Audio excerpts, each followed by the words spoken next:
ST ಮೀಸಲಾತಿಗೆ ಅನ್ಯ ಜಾತಿಗಳ ಸೇರ್ಪಡೆ ವಿರೋಧಿಸಿ ಪ್ರತಿಭಟನೆ. ನಗರದ ತಾಲೂಕು ಕಚೇರಿಯಲ್ಲಿ ಎಸ್ಟಿ ಮೀಸಲಾತಿಗೆ ಅನ್ಯ ಜಾತಿಗಳ ಸೇರ್ಪಡೆ ವಿರೋಧಿಸಿ ಅಖಿಲ ಕರ್ನಾಟಕ ವಾಲ್ಮೀಕಿ ನಾಯಕ ಮಹಾಸಭಾದಿಂದ ತಹಸೀಲ್ದಾರ್ ಗೌಸಿಯಾ ಬೇಗಂ ಅವರಿಗೆ ಮನವಿ ಸಲ್ಲಿಸಲಾಯಿತು. ಪರಿಶಿಷ್ಟ ಪಂಗಡ ಮೀಸಲಾತಿಗೆ ಇತರೆ ಮುಂದುವರೆದ ಜಾತಿಗಳ ಸೇರ್ಪಡೆಯನ್ನ ವಿರೋಧಿಸಿ ನಗರದ ಶ್ರೀ ಅಭಯಾಂಜನೇಯ ಸ್ವಾಮಿ ದೇವಸ್ಥಾನದಿಂದ ತಹಸೀಲ್ದಾರ್ ಕಚೇರಿಯವರೆಗೂ ಅಖಿಲ ಕರ್ನಾಟಕ ವಾಲ್ಮೀಕಿ ನಾಯಕ ಮಹಾಸಭಾ ತಾಲೂಕು ಘಟಕದಿಂದ ಬೃಹತ್ ಪ್ರತಿಭಟನೆ ನಡೆಸಲಾಯಿತು. ನಮ್ಮ ಮೀಸಲಾತಿ ನಮ್ಮ ಹಕ್ಕು, ಸರ್ಕಾರದ ನಡೆಯನ್ನ ಸಹಿಸಲ್ಲ, ನ್ಯಾಯಕ್ಕಾಗಿ ಹೋರಾಡುವುದು ನಮ್ಮ ನಾಯಕರ ರಕ್ತದಲ್ಲಿದೆ ಎಂಬ ಘೋಷವಾಕ್ಯಗಳು ಮುಳುಗಿದವು. ಅಖಿಲ ಕರ್ನಾಟಕ ವಾಲ್ಮೀಕಿ ಮಹಾಸಭಾ ತಾಲೂಕು ಘಟಕದ ಅಧ್ಯಕ್ಷ ನರಸಿಂಹನಾಯಕ್ ಅವರು ಮಾತನಾಡಿ, ಅನ್ಯ ವರ್ಗಗಳ ಸೇರ್ಪಡೆ ಮಾಡುವ ಸರ್ಕಾರದ ಹುನ್ನಾರಕ್ಕೆ ನಮ್ಮ ಧಿಕ್ಕಾರವಿದೆ, ಮೀಸಲಾತಿಯನ್ನ ಬಿಟ್ಟುಕೊಡಲು ಸಾಧ್ಯವಿಲ್ಲವೆಂದರು. ನಿವೃತ್ತ ಪ್ರಾಂಶುಪಾಲರಾದ ಬಿ ಬಸವರಾಜು ಅವರು ಮಾತನಾಡಿ, ಸಮುದಾಯಕ್ಕಾಗಿ ವಾಲ್ಮೀಕಿ ಪೀಠದ ಶ್ರೀಗಳು ಅಹೋರಾತ್ರಿ ಧರಣಿ ನಡೆಸಿದ್ದಾರೆ. ಮೀಸಲಾತಿಯಡಿ ಗೆದ್ದು ಸಮುದಾಯಕ್ಕೆ ಅನ್ಯಾಯವಾಗುತ್ತಿದ್ದರೂ ಮೌನ ವಹಿಸಿರುವ ಶಾಸಕರ ನಡೆ ಸರಿಯಲ್ಲ ಎಂದರು. ಅಲ್ಲಿ ನೆರೆದಿದ್ದ ಯುವಕರು ಅವರೆಲ್ಲ ನಾಲಾಯಕ ಶಾಸಕರಾಗಿದ್ದಾರೆ ಎಂದು ಸಮಾಜದ ಮೇಲೆ ಕಳಕಳಿ ಇಲ್ಲದ ರಾಜೀನಾಮೆ ಕೊಟ್ಟು ಪ್ರತಿಭಟನೆಗೆ ಬನ್ನಿ ಎಂದು ಆಕ್ರೋಶ ವ್ಯಕ್ತಪಡಿಸಿದರು. ಶ್ರೀ ವಾಲ್ಮೀಕಿ ವಿದ್ಯಾಭಿವೃದ್ಧಿ ಟ್ರಸ್ಟ್ನ ಖಜಾಂಚಿ ನರೇಂದ್ರ ಸಿಂಹ ಅವರು ಮಾತನಾಡಿದರು. ಯಾರಾದರೂ ಕಿತ್ಕೊಂಡು ಬಂದ್ರೆ ಅದರ ವಿರುದ್ಧ ಇವತ್ತಲ್ಲ ಇನ್ನು ಮುಂದಿನ ದಿನಗಳ ಒಗ್ಗಟ್ಟಾಗಿ ರಾಜ್ಯಾದ್ಯಂತ ನಮ್ಮ ಸ್ವಾಮೀಜಿಯವರಿಗೆ ಅವರ ಕೈಗೆ ಬಲಪಡಿಸುವಂತ ಶಕ್ತಿ ನಮ್ಮಿಂದ ಆಗಬೇಕು. ನಮ್ಮದು ಕೂಡ ಪ್ರತಿ ಹಳ್ಳಿ ಗ್ರಾಮಗಳಿಂದ ತಾಲೂಕು ಮಟ್ಟಗಳಿಂದ ರಾಜ್ಯ ಮಟ್ಟದವರೆಗೆ ಹೋರಾಟ ನಡೆಯಲೇಬೇಕು. ಇದಕ್ಕೊಂದು ಇವತ್ತೇ ದೃಢ ನಿರ್ಧಾರವನ್ನು ಮಾಡಬೇಕಂತ ಹೇಳ್ತಾ ತಮ್ಮೆಲ್ಲರಿಗೂ ನಾಯಕ ಮಹಾಸಭೆಗೂ ಈ ಒಂದು ಕಾರ್ಯಕ್ರಮದ ಅಡಿಯಲ್ಲಿ ಇನ್ನೂ ಹೆಚ್ಚಿನ ಸಂಖ್ಯೆಯಲ್ಲಿ ಬಂದು ಇಲ್ಲಿ ಭಾಗವಹಿಸಿ ಮಾಡಬೇಕಾಗಿತ್ತು.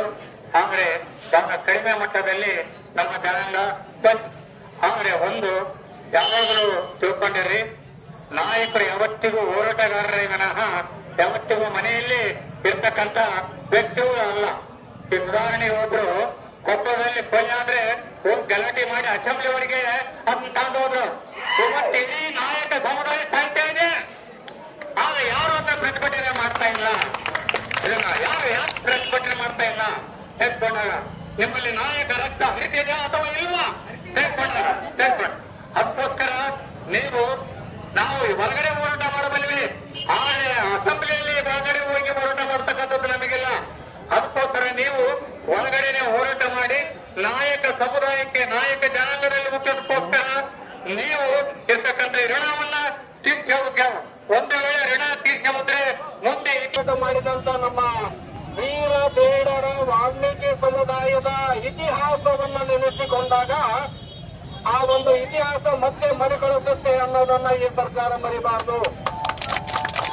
ಅಂದಿನ ಬ್ರಿಟಿಷರನ್ನ ಒಂದು ಹೊರ ಹಾಕಿದಂತ ಒಂದು ಧೈರ್ಯ ಶೌರ್ಯ ಯಾರಿಗಾದ್ರೂ ಇದ್ರೆ ನಮ್ಮ ವಾಲ್ಮೀಕಿ ಸಮಾಜಕ್ಕೆ ಮಾತ್ರ. ಆ ಒಂದು ವಾಲ್ಮೀಕಿ ಸಮುದಾಯದವರು ಪ್ರಶಾಂತವಾಗಿ ಬದುಕೋದಕ್ಕೆ ಬಿಡಿ ಅಂತಂದೇಳಿ ಹೇಳಿದ್ರೆ, ಅಧಿಕಾರಕ್ಕೆ ಬಂದಾಗಲ್ಲ ಅವರನ್ನ ಎಸ್ಟಿ ಮಾಡ್ತೀವಿ, ಇವರನ್ನ ಎಸ್ಟಿ ಮಾಡ್ತೀವಿ, ನಾವು ಎಸ್ಟಿ ಆಗ್ತೀವಿ ಅಂತ ಹೇಳ್ಬಿಟ್ಟು ನೀವು ಒಳಗಡೆ ಬರೋದಕ್ಕೆ ಪ್ರಯತ್ನ ಮಾಡ್ತಿರಲ್ಲ ಸ್ವಾಮಿ. ನಮಗೆ ಅಲ್ಲಿ ಇರೋದಕ್ಕೆ ಮನೆ ಚಿಕ್ಕದಿದೆ, ಅದರಲ್ಲಿ ವಾಸವಾಗೋದಕ್ಕೆ ನಮಗೆ ಕಷ್ಟ ಆಗ್ತಾ ಇದೆ. ಸ್ವಾತಂತ್ರ್ಯ ಬಂದ ದಿನಗಳಿಂದ ನಮಗೆ ಕೊಟ್ಟಿರ್ತಕ್ಕಂಥದ್ದು ಶೇಕಡ 3% ಏನಿದೆ ಮೀಸಲಾತಿಯನ್ನ.